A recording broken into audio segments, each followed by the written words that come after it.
What I did is built a hazard chart.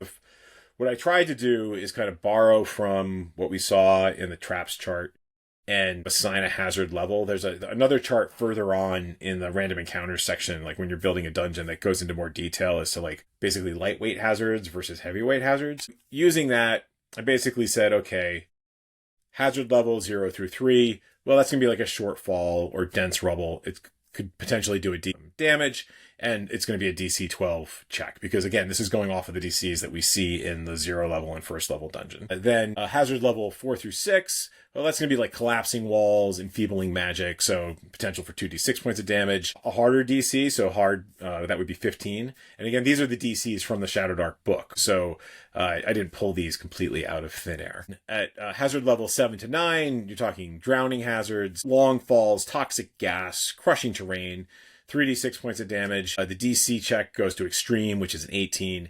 And then the last one, I just have 10, which is just kind of catastrophic, like complete cave collapse. You're not getting out. 4d6 points of damage. Here there be dragons, right? Just, I don't know what the DC is. As the dungeon master, you figure it out on the fly. I mean, there's another term for that. Rocks fall, everybody dies. Rocks fall, everybody dies, yes. I think you can also, going back to the previous page, which talks about traps and does have things like triggers and damage or effect indicators, you can just steal the damage from there. So the damage there is a little bit more severe. You've got like a rolling boulder will do 2 to 8 points of damage, or 2d8 points of damage. A slicing blade could do 2d8 points of damage and sleep.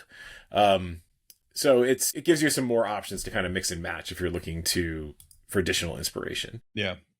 I'm still working on some hazards as well. And some of it, I can also understand why they didn't put it in a chart, because not all traps like do actual damage. Like the bat guano one, or the stingbat guano one, is making people fall down, right, or they're moving at half speed. So the hazard doesn't always have to do something dangerous, but because the hazard is there, something else that is dangerous can be more effective. My take on it was, as a chart, you're picking and choosing. If there's a weakness hazard, well, here's the DC, it's a 12, and there is no damage, right? And so that's, I think, the falling down and getting stuck is more of a weakness thing, maybe, or a movement thing. So it's not like, oh, short fall, well, it must do a D6 of damage. Well, it might be a short fall into water, but what's in the water?